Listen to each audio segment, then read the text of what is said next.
Hello students, welcome to Dr. B.R. Ambedkar Open University. Today we are discussing revenue analysis. As a part of that, the revenue analysis concepts and types.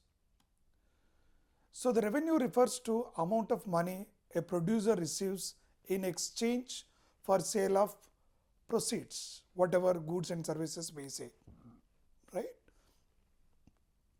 Revenue is directly influenced by sales level. As sales increases, revenue also increases, which we all experience. In a day-to-day life, the revenue, how people try to maximize its revenue, which we can sense and we can observe. So the way we talked about cost curves for various types of costs, similarly, the revenue also very important to understand. The total revenue, the first concept is about the total revenue, that is known TR.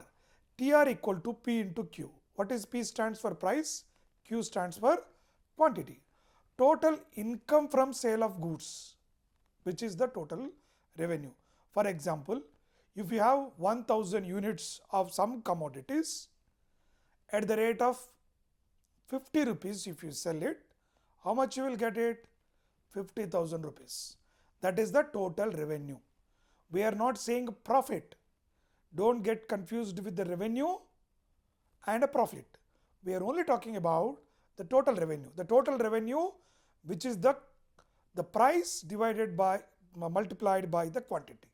So that is where 1000 units into 50 is equal to 50,000 rupees or 50,000 as a total revenue. Increases with the sales, right? Whenever if the sales are increased to 2000 units, then it will be a 1 lakh, right? So that's where it can rise at dimensioning rate, reaches maximum, then falls. What is that meaning? The total revenues also, it will not continue to increase. At some point of time it reaches, then slowly your total revenue declines, maximizes, then your revenue also falls. This we can see when firm is expanding, which can be, one can see that. What is average revenue? The total revenue TR is very simple, that your price multiplied by the quantity, you will get it. Average revenue is equal to total revenue divided by the quantity, which is equivalent to price. TR by divided by Q. So revenue per unit of commodities sold. You are getting, there we talked about total. So now we are talking about what is the revenue of each unit which we sold.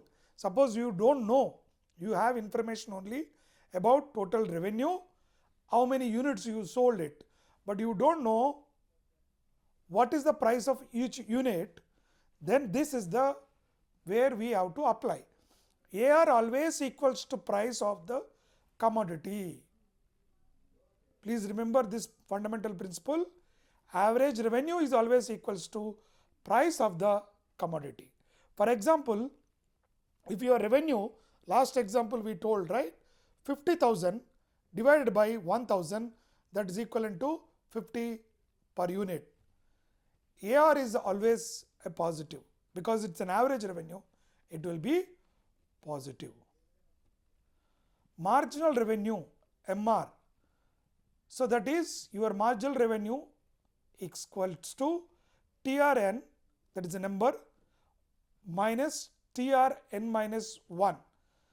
In simply delta TR by delta Q. For the people who don't know, delta represents here change. That means from one unit to another unit, how much it is changed.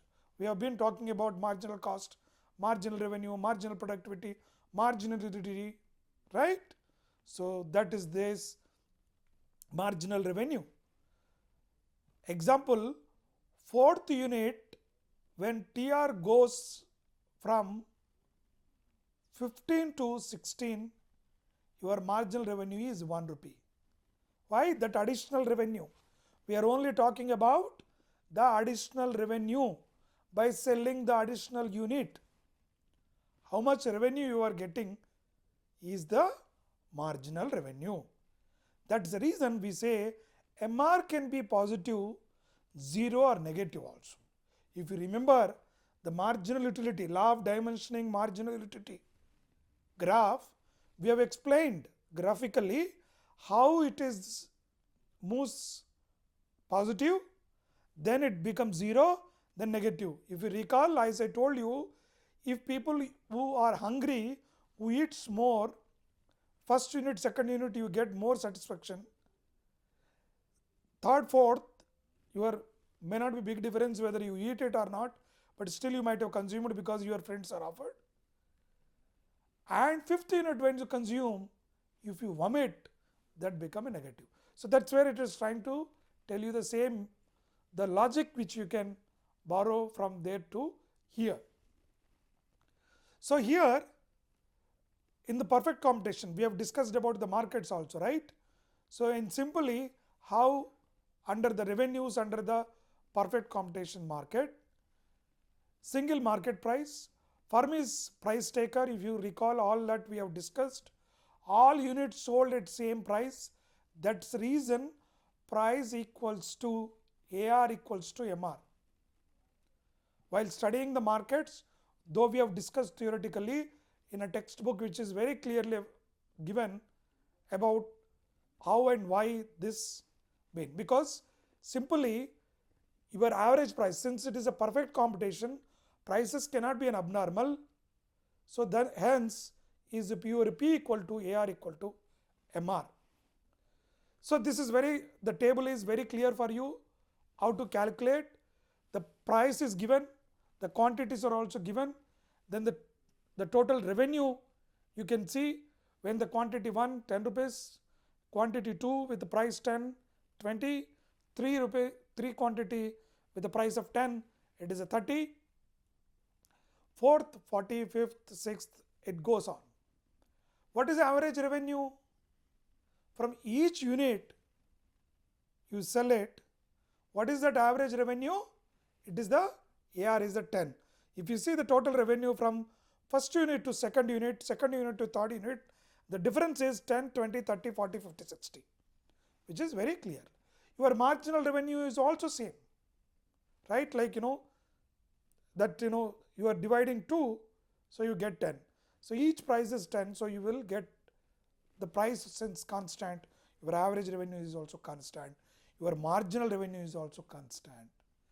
That's the reason we said P equals to AR equals to MR. And the story, if you see the major characteristics, TR rises at a constant rate, straight line from the origin. And MR curve is horizontal, which is the demand curve is equal to price line. MR is equal to AR throughout, both parallel to x-axis. And P equal to AR equal to MR at all output levels. TR is always a straight line, slope is your price.